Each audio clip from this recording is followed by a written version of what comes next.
Ce paysage a été choisi par George Lucas, le réalisateur américain, pour le tournage de son film La Guerre des Étoiles. Bien sûr, c'était pas tourné uniquement à Matmata, c'était aussi à Tatooine, c'était aussi à Tozor, donc plusieurs épisodes et plusieurs endroits, et bien sûr avec le paysage, avec les effets spéciaux, bien sûr, ils peuvent créer ce que Alors, le premier épisode de ce film a été tourné en 1976 et la dernière c'était en 1997.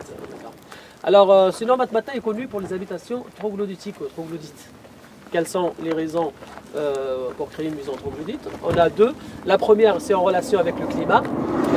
Avoir une température modérée l'hiver et une température moins élevée que l'extérieur l'été.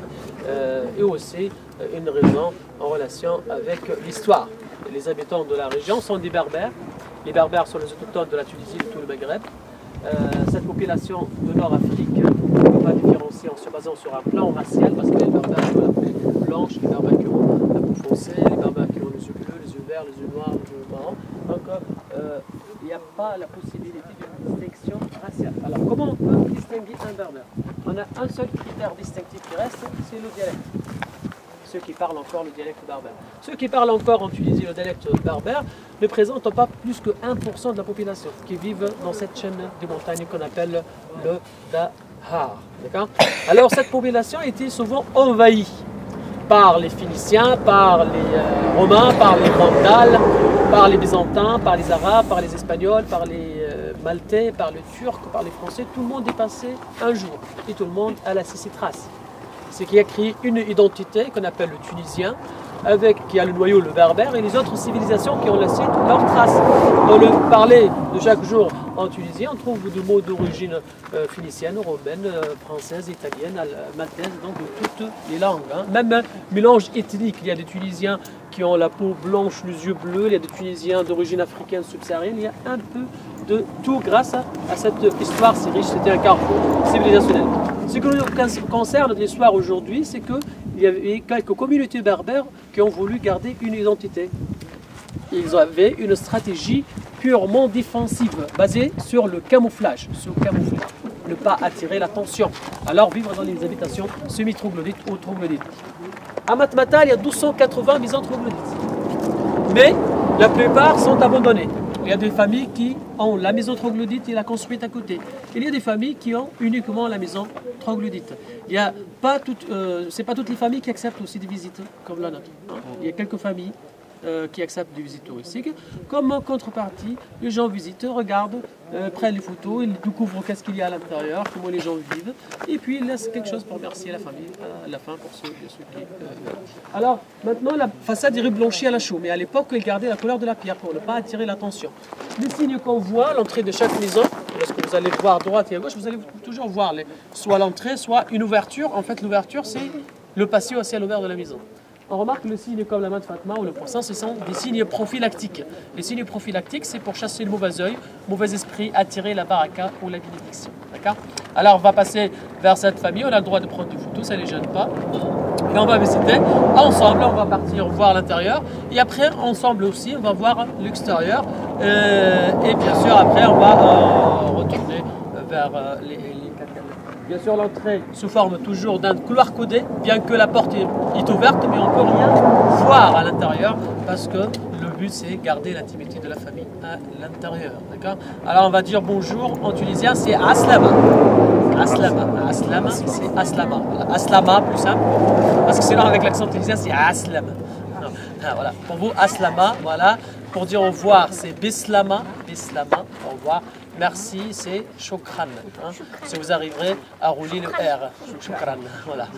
Et bien sûr, le matin, comme on dit toujours, juste pour rigoler, le matin, l'expression pour dire matin de bonheur, c'est très simple, c'est Sbah al-Khir.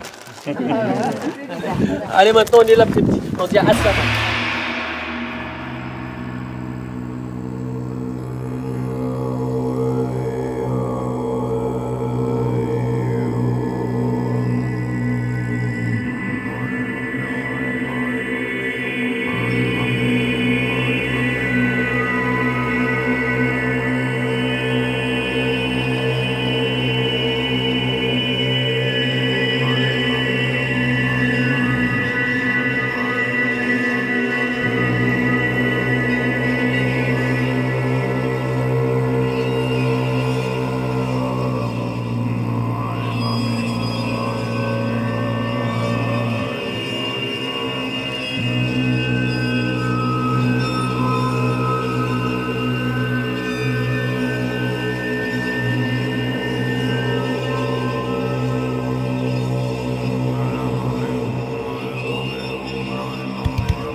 C'est bon, vous pouvez manger. Je suis comme moi. Allez, allez, faites pas le touriste.